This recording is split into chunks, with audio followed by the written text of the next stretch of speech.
Welcome back to another edition of the All Out NRL Fantasy Podcast. Lots of news coming out of today. Obviously, the TLT was released yesterday, the last one of the preseason. But in terms of the breaking news, Cam Murray ruptured his Achilles, which is very unfortunate news. Oh, it's diabolical. Don't buy. Yeah, don't That's all I'm buy going to say. And there's another person that was on our list, actually, Mick, for our team list creation video, which you haven't seen, listeners. It's actually a banger. Our team's pretty good. But Latrell Mitchell has also got a hamstring complaint, I've been told. Yeah, so he's not playing this weekend against the Red V, and then round one's in doubt. So a lot of people have him, especially. In terms of the fantasy implications of Cam Murray. Yeah, big one this. Koala. Look, I don't think we've ever started a podcast without getting straight into fantasy. And when we get into a podcast going straight into fantasy, you know it's a big news sort of topic. Oh, man, it's massive. Yeah, Koala. I think you got some stats here about what Koala would average without Cam Murray and that lock. So, yeah, we're assuming that we're assuming that Koala is going to lock last year, average of 58 there. Ooh. That's all you need to hear. 70 average when playing 80 as well. Look, I'm looking at Koala as well, mid and edge. He's that dual position, 692K. If you're not looking for a premium Haas as a Yao guy, then I see Koala, Usman Khawaja, Koala, a potential buy here. I don't want to use the word must have, but it's bordering on it. And must have doesn't get thrown around loosely. No. It doesn't. It doesn't. Obviously, Jai Arrow could get that spot. Yeah, there's always the worry about Jai Arrow. Look, Jai Arrow, great player. Great player. He's just not that Don't guy get me anymore. wrong. But he's not that guy, and he is a type of guy, and I'm trying to think of other examples, but I'm staying with you now. he is annoyingly a type of guy now that is impacting fantasy guns. Yeah. You know? It's sad to see because he's still a great player for those Titan days. Those Titan He days, was he was special. gun. But he is now turning into a really annoying player who is impacting our fantasy teams because he's taking minutes off Koala. Yeah. Someone needs to tap him on the shoulder and be like, mate, Yeah. there's some coaches out there that are There's some frustrated. coaches out there that need to be that need their 80 minutes. But it's a good point. As well with Arrow, I think he's under an injury cloud. Okay. So the edges for the Rabbitohs are also something to discuss because it might be Tallis Duncan on the edge. Mm-hmm. If you get up his stats, he was pretty good there last year. I think like a 47 average maybe. Yeah, he was one that was probably scouted a bit too early for us last year. There was a lot of hype about him. He got a bit of hate. Got a bit of hate. And it wasn't his fault. You know whose fault it was? It was Late Mail's fault. It was Late because he Mail's. was starting and then he was pulled out. Yeah. He averaged 33.8 last year. Probably the stats don't really justify the means there because his minutes weren't as great as what they were expecting for Tallis. But if he's getting an edge 80-minute role, and we know Wayne likes his edge and middles playing 80 minutes, he could be a very good buy.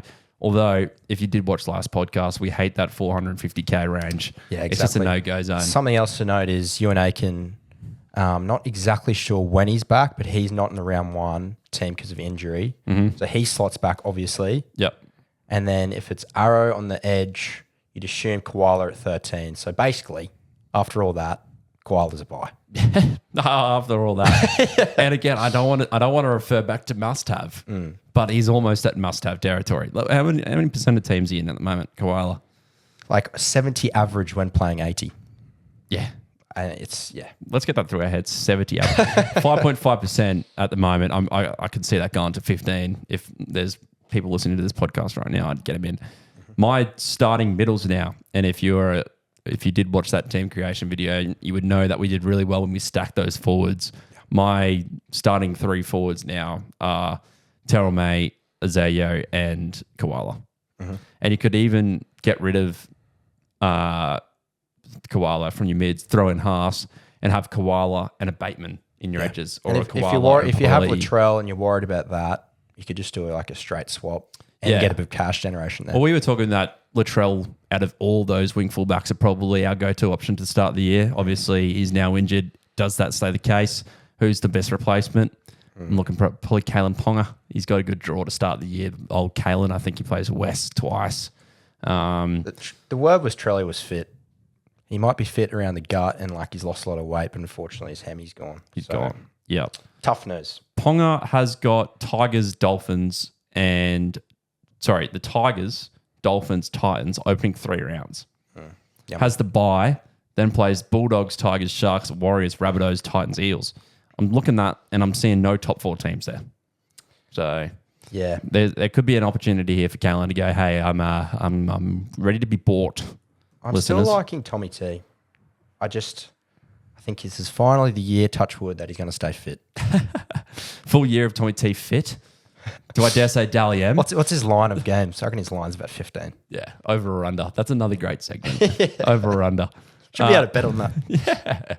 But that's the big breaking news, and I think a lot of people, only 5.5% are now for Koala. I reckon that could definitely be boosted. If not, after this podcast is not 15%, then I'd have concerns. Yeah, if you have concerns, the first TLT will be like if you see Koala at lock, that should be jumping up to about 50% minimum. Yeah, I agree. TLT did drop yesterday, mate, and there's only a select few games that I'm actually looking at here for TLT because we know next Tuesday is a big day. Yeah. It's the biggest day on the calendar. Like this was a big TLT, but I almost just want to put it to the back of my mind. Yeah. Just in preparation for next Tuesday. Like I'm like forward thinking work right now. And I'm just like, fellas, when 3 o'clock comes, I've got to go. I've got to message him now. Migraine next Tuesday. Next Tuesday is a big one, and it's a great time of year because normally if you are one of those preseason guys who does a lot of their team before the actual team list comes out, your heart breaks. You clear that thing straight away. And I'd actually recommend just Control Alt Delete, and then you don't even go work for the next 3 days anyway because you're just redoing your fantasy team the whole week at work anyway. You know what I fear for? Our DMs. Oh yeah, I fear for the DMs. It's gonna be rough. And this is not a. But we love it. This is not to say don't send us DMs. We it's not a sob love story. seeing the DMs. Love it.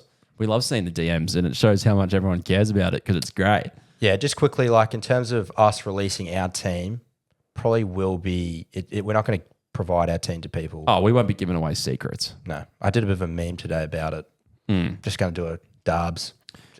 It looks good, mate. I can almost assure listeners and viewers right here, right now, as soon as TLT drops as soon as the game on the last Sunday of round 1 kicks off, that's when we'll release our full team. Yes. Yeah, I agree. Yeah, I think most like other podcasts will do the same. Yeah, and obviously the Vegas round's a couple of days before the official round 1 starts. Who's going to be in our team? Well, you could probably rattle them off really quickly of who you want to, probably who's going to be in our team for that. Yeah. Raiders, Waz, Panthers and Sharks. I'm looking at that. I'm thinking Cleary, must have. Isaiah Yeo, yes, he probably is a go there. IPAP, maybe. IPAP. I'm sort of going away from IPAP at the moment. Yeah. Personally. I am as well. But I still have him. Just at 622 if he's not playing 80. Yep. Even if he's playing 70, should be good. Raiders, I just see too many risks with the Raiders and Ricky Stewart. I know we harped on about Corey Horsburgh and his sort of role for our fantasy teams. I just worry that when lockout happens for that first game in Vegas, we're going to be watching Corey Horsburgh is going to finish with a 32 and we're going to be like, fuck. Yeah. That's 600K I could have spent on Koala, for example. Yeah. You know what I mean? But that's the risk you run in fantasy. That's the difference between first and 100th, almost. So, I can't see any potential buys there. Clarkey, maybe. Clarkey, Luke Metcalf. Yeah.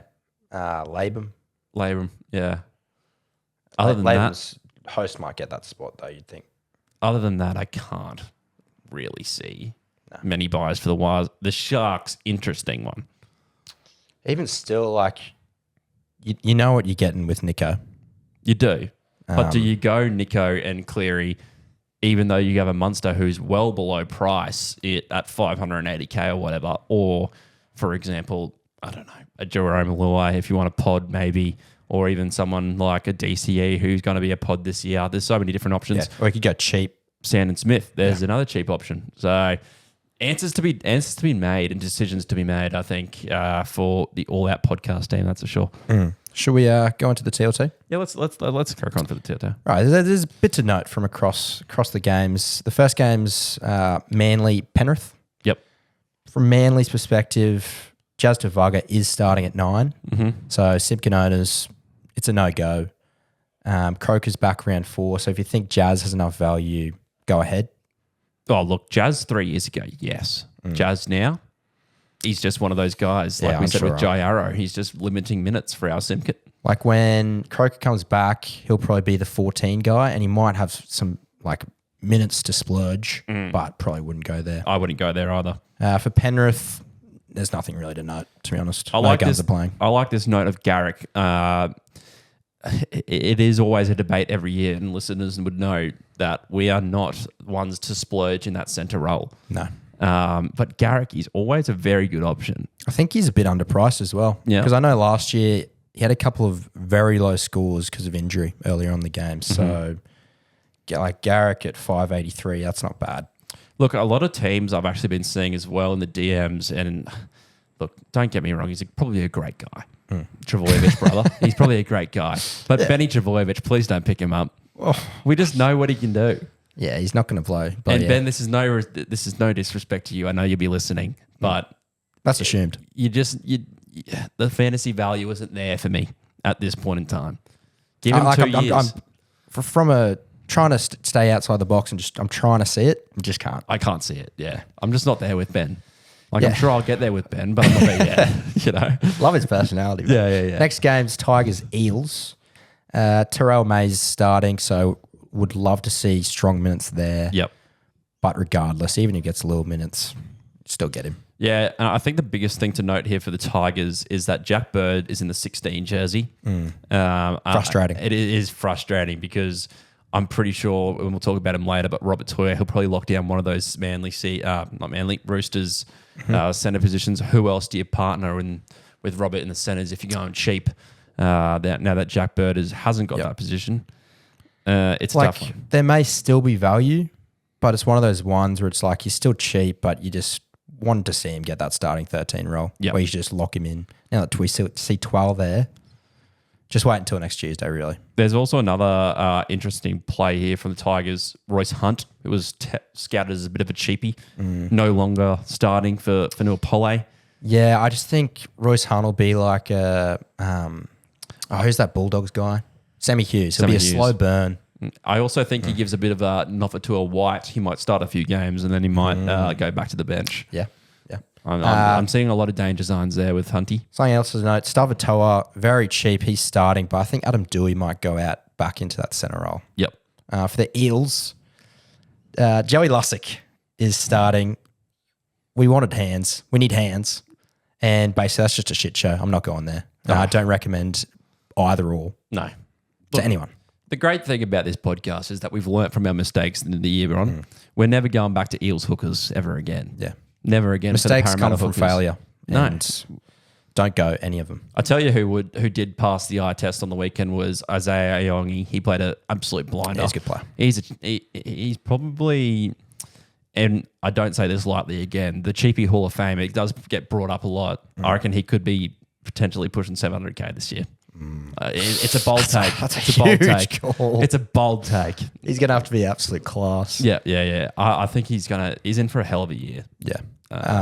Something else which is interesting, I think I don't pronounce it wrong, Kuatoga and Tuolagi is starting.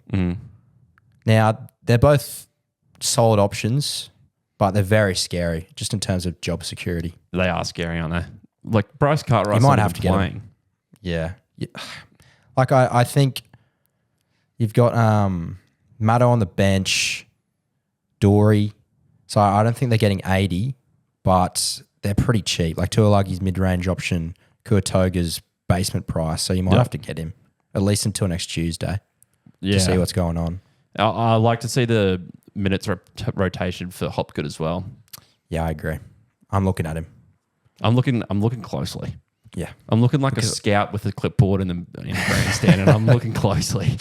Yeah, every minute I'm just looking at my watch going, interesting. Yeah, interesting, very. Like, if you look at their prop rotation, they got Jackie Williams, Greg.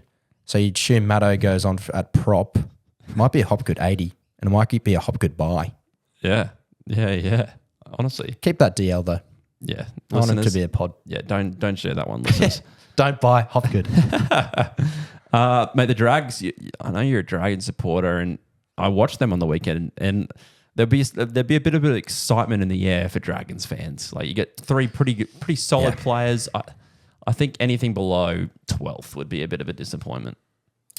Yeah, like people thinking we're going to get the spoon. I saw a lot of predictions about that. Ridiculous comments. Have you seen the guys we're getting? Past their prime, but they're still decent. Yeah. We just got Clemmer. Yeah, he'll be solid, I guess.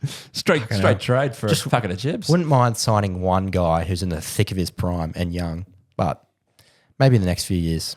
I'll tell you what, if you throw Ben Hunt in this team, it's be anything. Pretty good team. I think Flanagan, great coach. Yeah. And with that Sharks team he won with in 2016, a few old guys in there, but they were intertwined with young talent, and we like that a bit.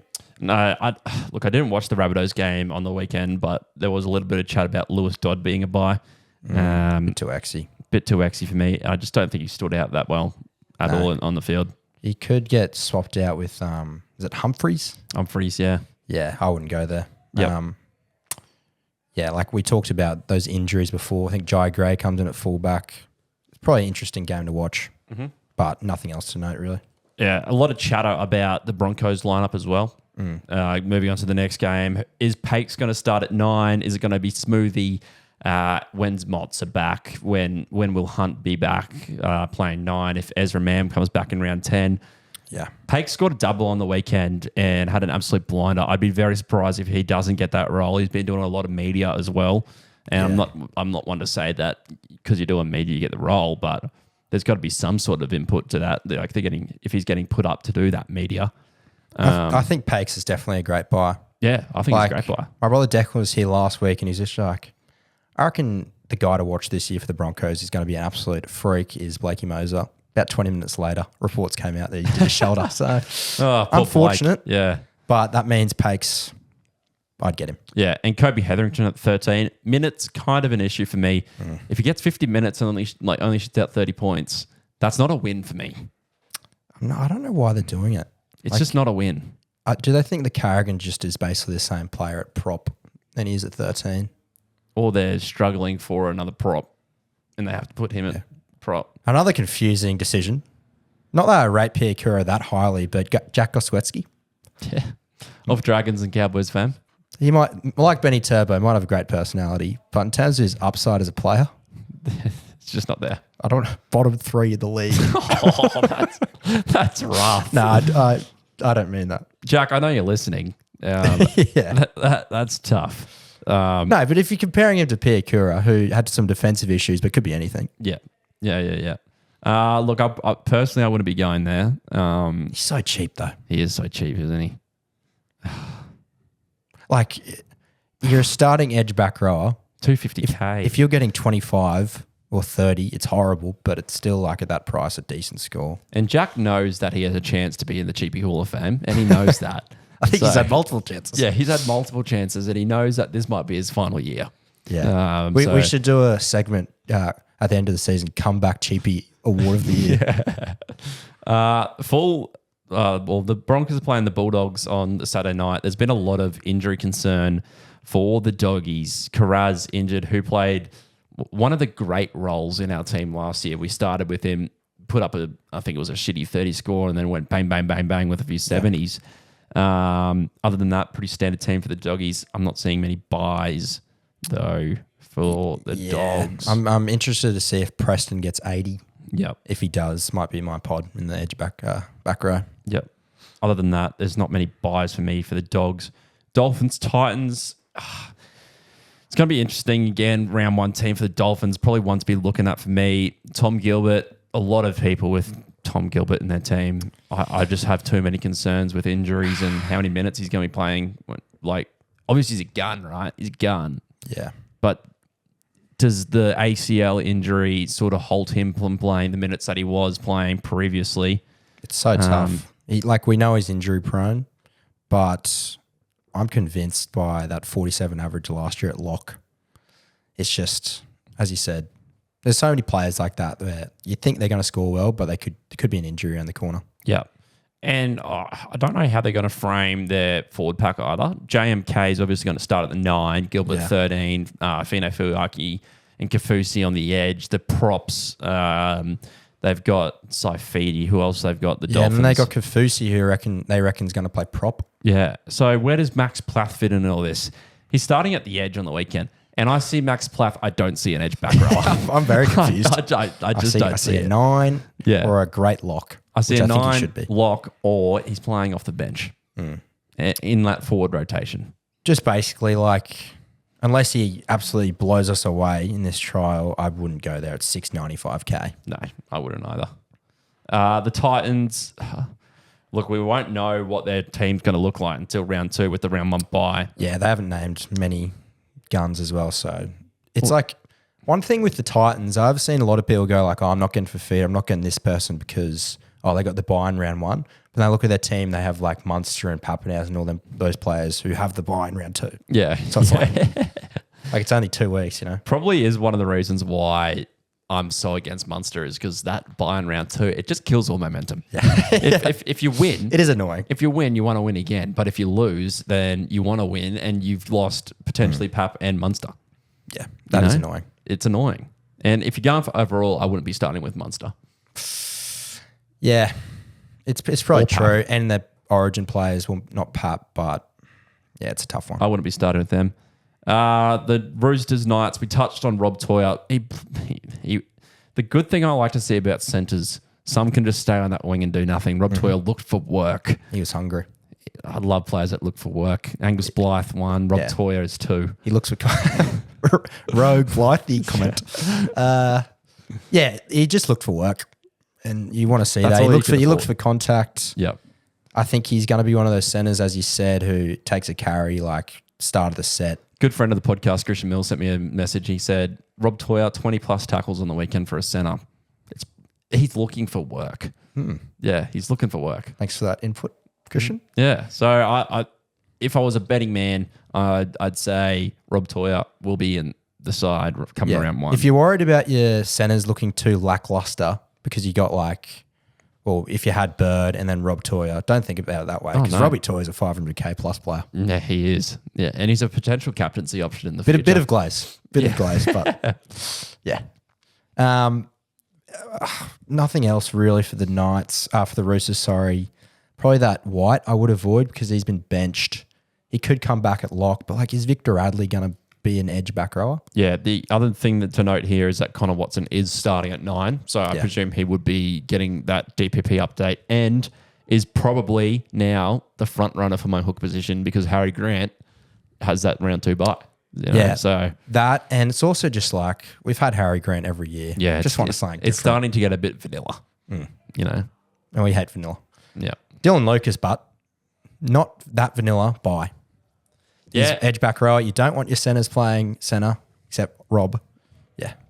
Yeah, I mean, if Rob's your 1 center and Jack Bird doesn't get that 13 spot, I think the next best option logically for me to fill that center void would be Dylan Lucas if he plays 80 minutes. He is XE. He's 670, but geez, he's going to score at least 50 points a game and he's your center. And he's playing 8 minutes. So if I had to rank it for center's position at the moment, it'd be 1, 2, Jack Bird, Rob Toyer.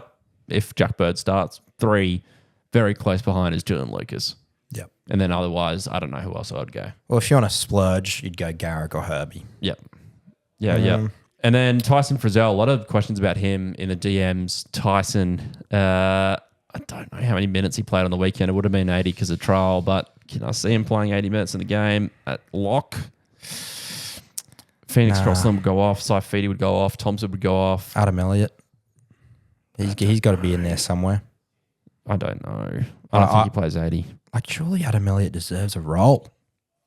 He's my guy. Or Jaden Brayley, he's on the bench. Hetherington's prop. Brady Jones, second rower.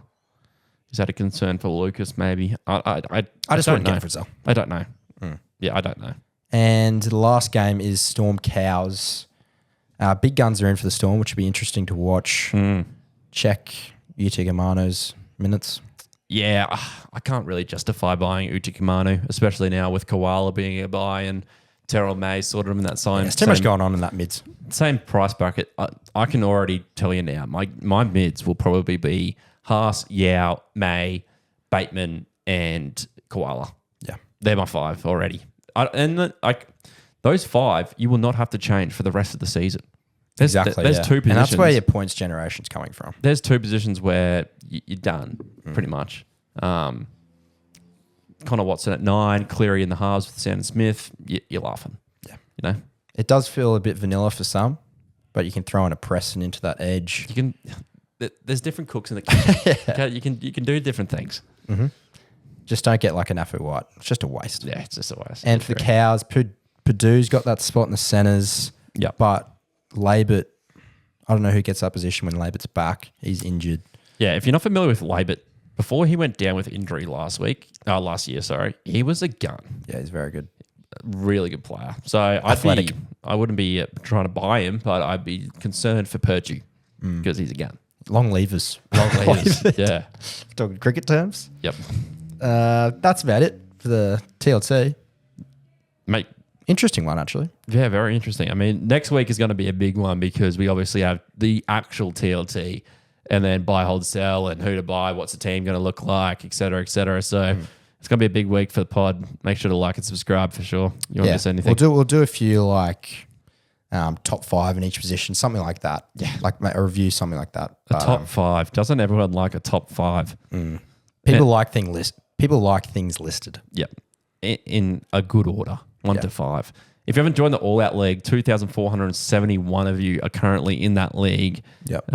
It's a great amount. I've got a Supercoach league going as well. The next one's 1,600. So look, the All Out League is absolutely humming. Yeah. If you're following the Supercoach, get on the Supercoach I'd love to league. get that sponsored, if that's possible. If anyone's listening. Jack Goswetsky. Benny Turbo, if you're listening. Yeah, sponsor our league. Shit. We do appreciate all the support behind all the banter and chat that gets thrown. So if you aren't following the Instagram as well, we're very close to 30K. Massive milestone for us. Very close. Massive appreciation to all the fans out there that do like our content. We're just having a laugh along the way, really, and watching virtual fantasy points go up. You wouldn't want to spot us at the pub watching the footy. Just 6 blokes looking at their phones, reloading. Yeah. No, we don't do that. There'd be some concerned people like celebrating why I'm celebrating. Just for example, Pappenhausen scores. Yeah. Why the hell am I screaming Munster's name for the try assist and not Pappenhausen scoring? Yeah. Like Pappenhausen scores and I'm pissed because one of my guys missed a tackle. Yeah. -2. -2. Yeah. But yeah. I hope you're enjoying the content so far in preseason. Plenty to come. Plenty of memes. You know we're memed for the memes. So big on memes. We'll see you not in Vegas, but back for TLT round 1 next week.